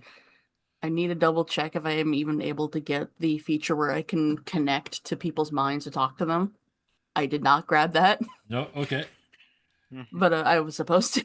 Oops. Okay. Well, you can fix that. But you're staying there with the Jocolites. After my day on the beach, yes. Okay, perfect. And Orthos, you had the C Word Grotto, their new primal spring. Are you going? Yeah, seeing Okay. as all the others are, I'm gonna go too. All right.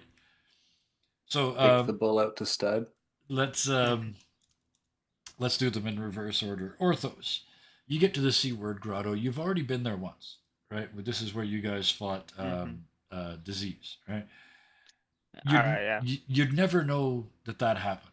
It's completely redone inside. They've moved the pools. They've changed the theme. It's like going to a Las Vegas casino and then going back 5 years later and going, this is the same building, but it's a completely different casino.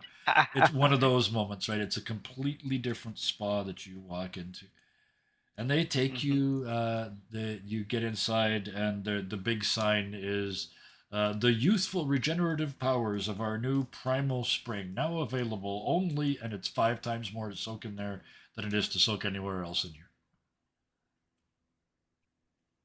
Well, firstly, Orthos is gonna be glad that the plants are back because where last time he was here, all the plants had died. He was kind of sad, so he's happy about that. And then he really does not think it's necessary to go in the extra special one. Just a nice soak and a warm bath will do. Okay. As you settle in to the sort of more public areas and sitting in the water, you can smell, like you watch people there. A lot of people are paying for this treatment, and they're going down this tunnel at the back of the grotto down into the natural caves below. And you can smell every once in a while like a gust of air comes up from there, and it smells like sulfur. Like it just stinks like rotten eggs. I was gonna ask if it smelled like cinnamon, but that answered my question. No. Give me a nature or survival roll. Let's see. Which one is better? Definitely nature. That is a 22. Okay, yeah. They found a new sulfur spring. This is perfectly natural, perfectly reasonable. There's a scientific explanation for it. It's just a hot sulfur spring that they've opened up, and they're marketing the hell out of it as being healthy. Whether it is or not is not your business. But what's clear is there's no evil here with a capital E. So that's you. Helvas. The Health Through Athletics group, it doesn't take you long to figure out. These are young athletes. They think the answer to everything is workout and drink lots of water and do the latest exercise. There's no hate here. There's no grump here. There's nobody scamming anybody. You find out they're not even charging people to chase them up and down the square. They're doing it because they honestly believe that it's working. So no evil here. My subclass does not get the mind connection thing, so shit. ignore Okay. what I said. All right. You spend the last half of the afternoon lying on the beach wishing you could send telepathic orders to that guy over there with the drinks. He must have My really legless high lizard wisdom. is losing their freaking mind, just having a blast on the beach. Oh, if if they're British, then that just means they're drunk too, because legless is a British ism for drunk. I got absolutely legless last night. So yeah. Uh, Phoebe, we already covered you. No evil here. Just some questionable, uh, questionable sanitary questions. But never mind. Xenon, you go to the cup and cake, and you walk in the door, and the first thing you're hit with is the smell of cinnamon. But then you see cinnamon cupcakes. It's like a regular cupcake, but there's a stick of cinnamon bark sticking out of it, and yeah. It's shocking because usually they can't smell it. Yes, that's right. Yeah, you wouldn't. That's Um, usually the hope thing. yes, so you get that kind of. Can I? No, it's just cinnamon. Um, it's a weird place because when you look to the left, it's almost like a clinic. It's all like table, like acupuncture tables almost, except on them you see lots of people laying face down, covered in glass cups with bits of their skin sucked up and with the suction. And then to the right side, it's like a really small sort of bohemian uh, little coffee shop. Everybody's sitting around little tiny tables, like the tables are only this big, and they've got a little tiny cup of very expensive coffee and these cupcakes. And if these cupcakes are good for you, then Xenon, you're a god. Because I mean, you can smell the sugar of the icing, and there's nothing healthy about these cupcakes at all. But the cupping and the caking are not evil. Which brings us to Bophides.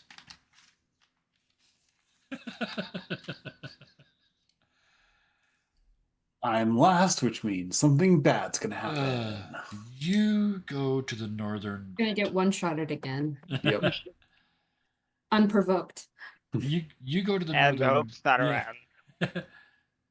You get to the northern grotto just in time to see. It's like walking the wrong way on a street after a concert. Oh, There's like hundreds of people coming towards you, and they've all got that sort of just been to a motivational speaker look about them. Like they're just going to take on the world. And yeah, they're just like, it's not magical. It's none of that. It's just somebody has spoken very well. Somebody has charismatically overwhelmed these people. And as you get closer, you get through that wave, and as you see the front doors, you see the last sort of 10 or 12 people go in through the doors. The place is full again. And as you walk up, the guy behind the rope, the bouncer, is just about to put the rope up, and he says, "Oh, for a man of the cloth, we got room. Come on in."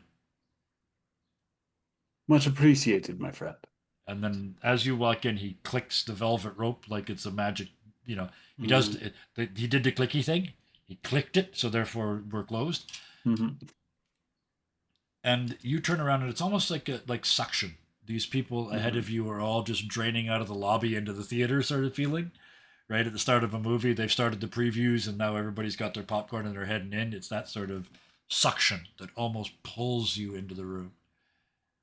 You go through what is clearly the public normal area of the grotto, all the pools and the nymphs running around and all that stuff in various states of undress. And then you get to the behind the scenes, and it's like raw pools. It's still marble pools, but the water's being sort of pumped from the actual original stone grotto behind into these pools to be held before it goes and gets used out in the actual public areas. And then you go through that, and you're back into the caves, the grotto itself, the original hole in the wall, stalactites, stalagmites, steam dripping from the walls, the whole deal. And let me find my notes. I want to make sure I don't miss anything. As natural as this area it's really posh. The seats are padded. They're not just foldy seats. They're proper chairs. They've got backs. They're as you enter, you see the last of the people ahead of you very orderly taking their seats. there's only a handful of empty seats left right at the back of the room in this big natural amphitheater. You are, in a matter of seconds, the only person who's not seated. He'll find a spot. Okay. You sit down, and as you do, two people walk onto the stage at the front. They are like movie star levels of attractive. These make Apollo followers look sort of meh. Right? They are just glowing with that artificial health. It's like ShamWow Vince, right? It's like that level of falsity to it, and that's exactly what you get. You get a pitch. It's a rousing speech about how you can just be better, you can be younger just by thinking about it. You've got more energy than you know. You just have to reach in and grab it, and you can grab it for me. And it's like almost like a revival meeting.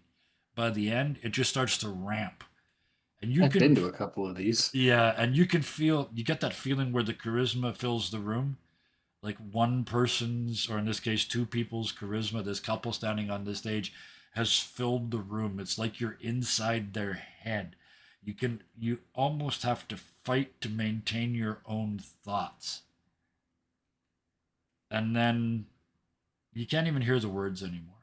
It's just noises.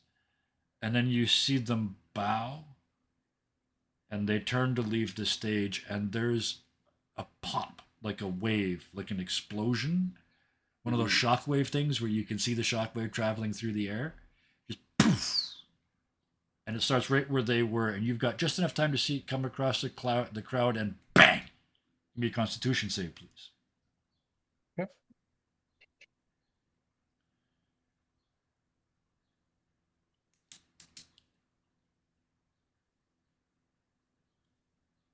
That is an 11. 11, perfect. You feel it wash over you, and it like there is a physical shockwave, like you feel that poof, like you've been punched in your whole body at once. The places where you've been hurt in the last couple of days sort of act up a little bit. The freshly healed scars and the freshly healed bones sort of protests a little bit.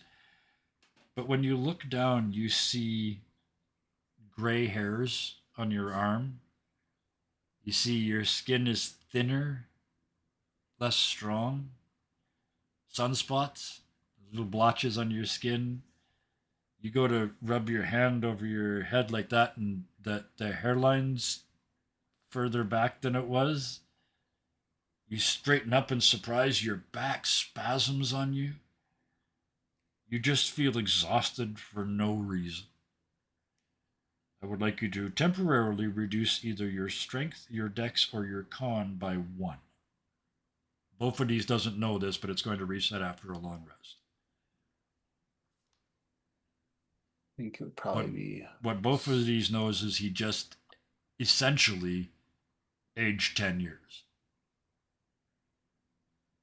You blink, you look ahead of you. The crowd ahead of you is all recovering slower than you are. And they come up like they're drawing their first breath. Like it's almost like it's in slow motion. And for a second, they're shocked and surprised. And then you see them forget that bit and only remember the speech. And they start to stand up and flow past you out of the building with that look that the last group had. That powered up, empowered feeling, even though physically you look at them and they've all just aged 10 years. As the last of them leaves, the first of the next round starts to enter. Both gets out of his chair, but oh no, he doesn't have his shield with him. Yeah, no, it takes him like a minute. He makes all sorts of noises doing so. I thought this was supposed to be relaxing.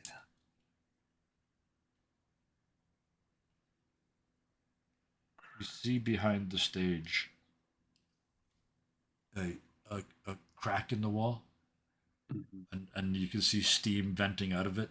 There's even from where you are, there's the vague smell of sulfur and acid. But there is a deeper place, That's where these two went.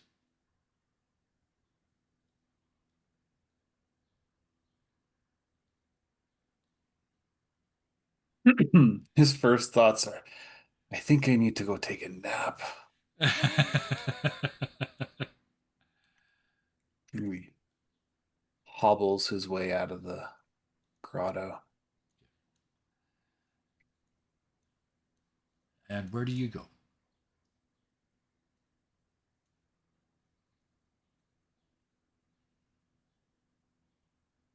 I think, yeah, he heads back to the temple, but he takes a while. Like he Mhm. almost like he forgets his way there. Yeah.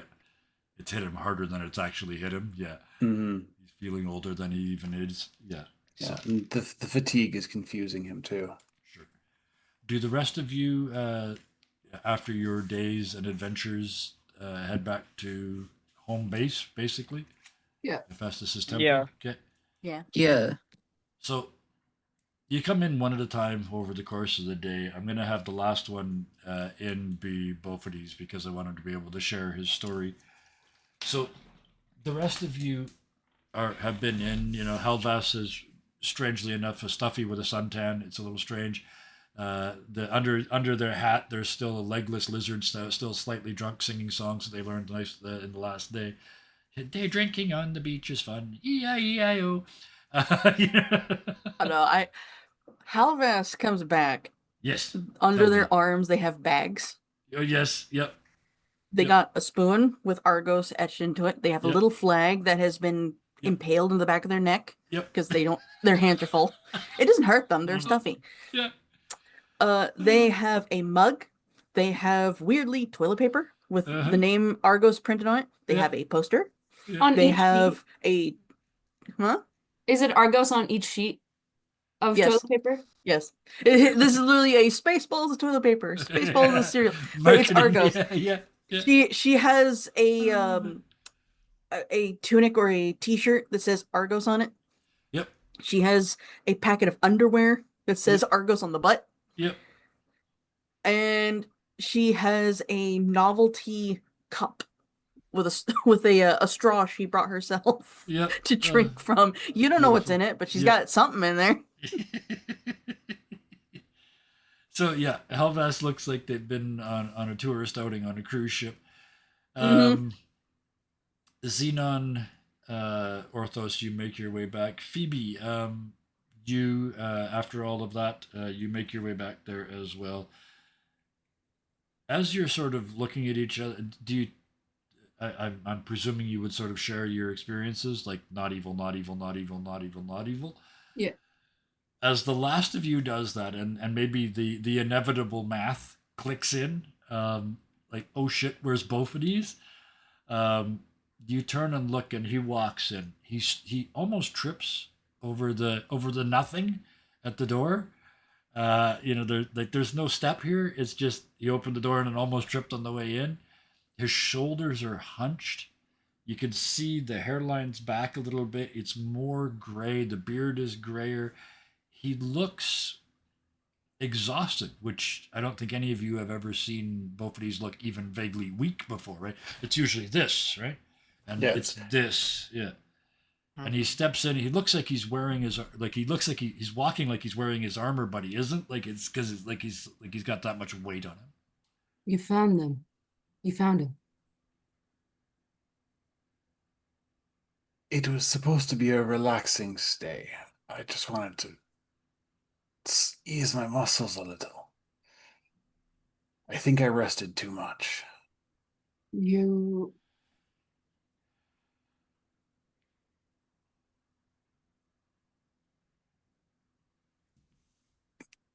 Sometimes it happens. Xenon's Mm-hmm. gonna find like a sheet of metal or like a shield or something. Mhm. And Shobo, look at yourself.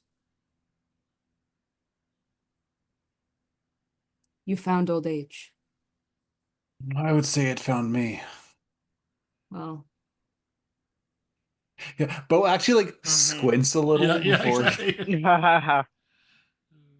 You need some That's glasses, old man. Which stat did you take though?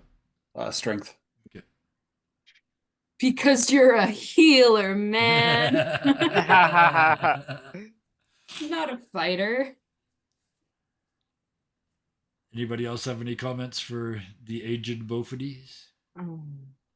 Oh no. Glad I wasn't affected by this evil. Yet. I think I need to rest my nuts. Sorry, did he just say I think I need to rest my nuts? Yes, yeah.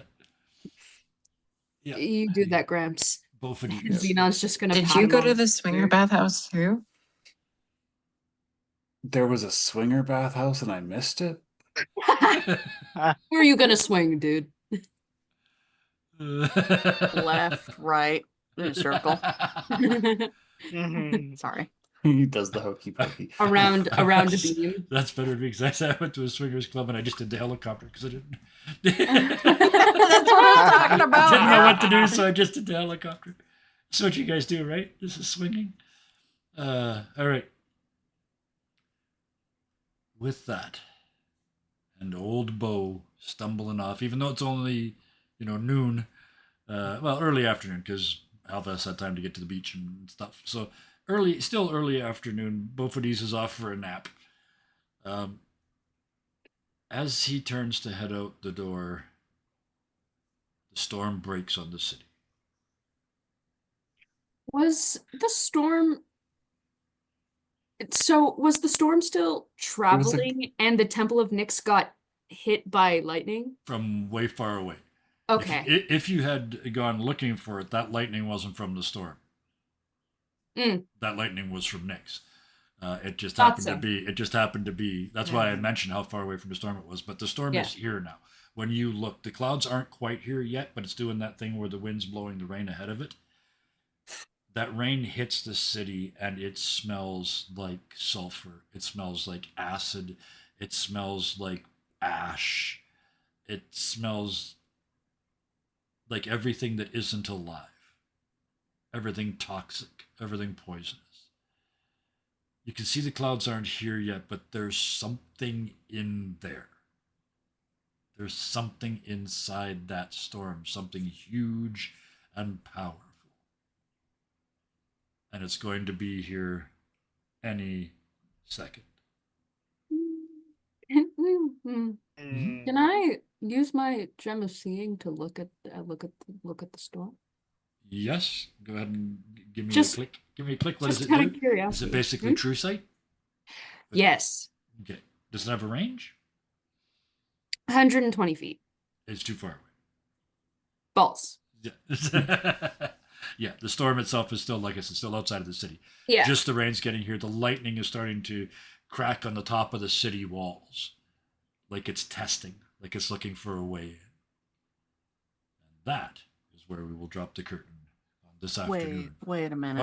Okay. I retract. Yep. Before we go, is there anything anyone would like to do? Okay. Beth? Kevin, you like to yes and some rules. Yep. Yeah? Yes, I do. Okay.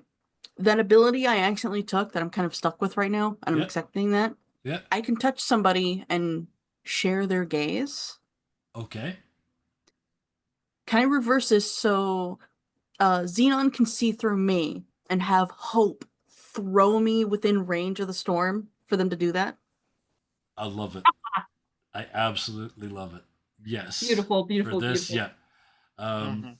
You prepare, and Hope has to kind of judge. It's like throwing a boomerang. Like you have to get the angle just right, or throwing a frisbee into the wind, and just to get it to come back to you.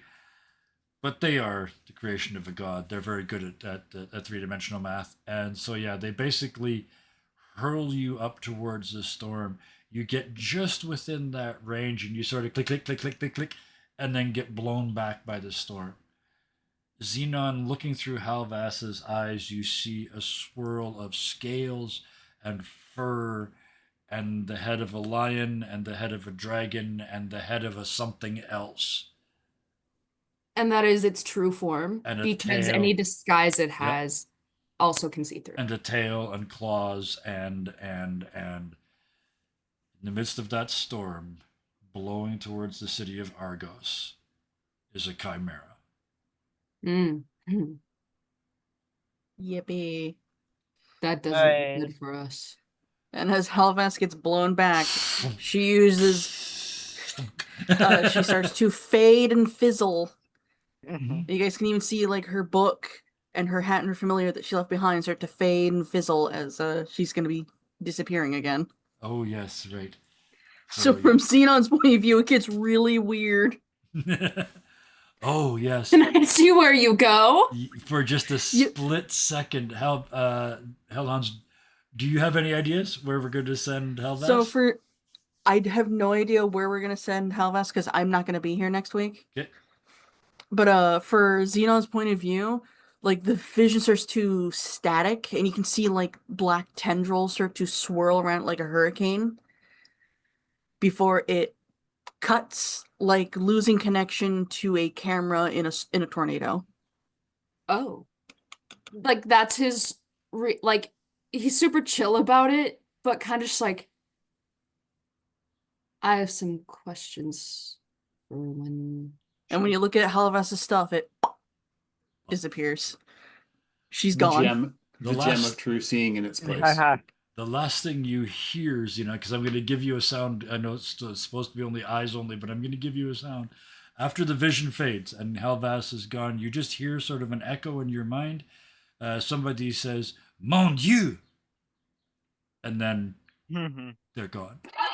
I know where Helvas is going next Oh week. no. This is gonna be great. And you know what? I have the perfect sound effect for this.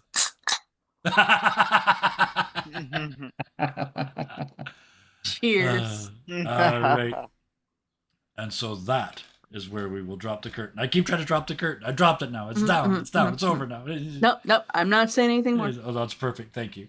So, with that, we won't have Hellhounds with us next week. So, thank you so much for playing Hellvast this week. I love your creativity. And the callback, right? Not only did you get flung into space at the start, you bookended it by getting flung into space at the end, and really creatively using some magic to get some information that you wouldn't have otherwise got. So, brilliant! Thank you so much for playing with us. Spock, I enjoyed the shaking up Orthos with his incredibly competent staff. I presume that's not what you were expecting when you got to your Smith. I did not have many expectations. Apprentices, am I right? And Rose, thank you for reconnecting after getting disconnected. I appreciate that. Thank you for that. I think my favorite Phoebe part tonight was right at the start, the Oracle thing. I love the way you have your characters respond because it's believable. It's afraid, and I don't want this, and I don't like this, and will you please just leave me alone? And I just want to go for coffee with my friends. Like, quit fucking with me. I love that because it's so easy when you're playing a game like D&D to just be horrifically heroic about everything, right? And I face danger, ha ha ha, da da da. It's really refreshing as a DM to hear a character go, I don't like this, it scares me. What are you trying to do? Run away. What are you trying to do? I panic and burn it down. Like, that's real reaction. So thank you very, very much for those incredibly realistic reactions. Makes Thank it a you. lot of fun to play. Ruth, Xenon, the scene with Xenon in the church. I knew you had it in you. That's why I wanted to put you on the spot like that. I know you can act, and I wanted to see Xenon forced to accept their own heroicness. That's what that whole speech was about, being forced to accept that he was, in fact, a hero. He wasn't shirking his duties, he was doing what he was supposed to do. Because in his mind, he's just a guy Yep. who's been Exactly. roped into this. Yep, exactly. And he's just doing what I guess he's meant to. Yep. So I guess it didn't really sit with him until he saw Yep. everyone show respect despite him. Quite possibly the worst acolyte ever. Yeah. Yeah. Well, he's a you priest. you didn't go Possibly to the worst priest. Yeah, you didn't go to class. You didn't go to the classes you were supposed to take. You didn't go to the classes you were supposed to teach. You didn't do it, and then you threw water on your boss. So yeah, and yet somehow they still realize you're a hero. So that was a cool moment. I enjoyed that. Thank you for that. And Bison, poor both of these. I can't remember a game where I have ever like just actively picked on a character quite as much as I have been picking on both of these. Like it's not fair in any way, shape, or form. I just the dice and I are just boot fucking both of these to the curb over and over and over again. Like, And I I beat the absolutely fuck out of love. Sid. Yeah, I beat the fuck out of Sid out of my own Yep. accord, but Yeah. like what's going on with Bo, that's entirely it's everybody a else's whole fault. weird thing. It just feels right though. So I love where it's going. I think we had a huge moment today when Bo learned to play. That's a huge thing, right? And then 2 hours later got turned into an old man, so he never plays again. But it's that it was there, right? That moment of joy, that moment of oh shit, Bo is a human, Mhm. and how it all blew up in your face in the end because it's the first time you ever tried to be funny, right? So Yeah. yeah. So I enjoyed every second of the day. I want to thank all my players for their patience. As much as I love doing these one-on-one scenes, and as much as people love watching these one-on-one scenes and being in them, it means that I've got 4 people sitting around listening. And I appreciate that you do that. And I appreciate that you have the patience to wait until it's your turn. That's a GMing, it's a tabletop gaming skill.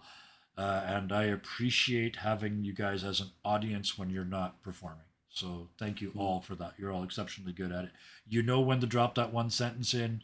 You know how to be players, not characters, right? And the balance here, it's something I hadn't really noticed. But if you watch, we're all exceptionally good at this gaming thing.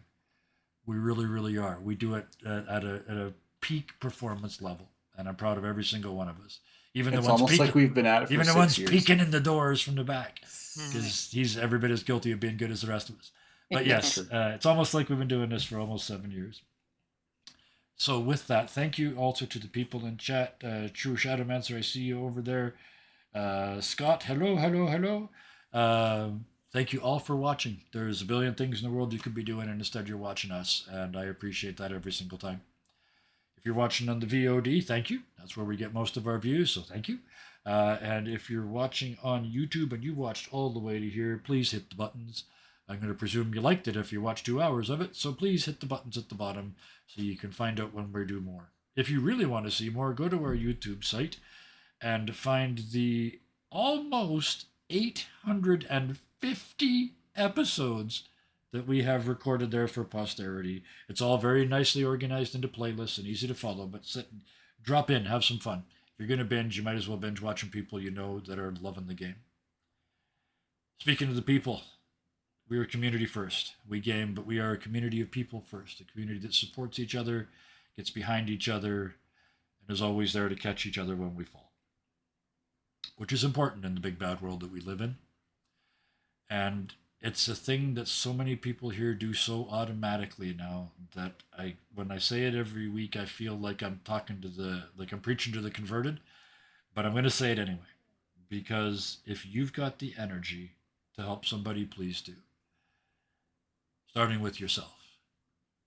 And until the next time we see you, please be nice to each other. Goodbye for now. Bye. I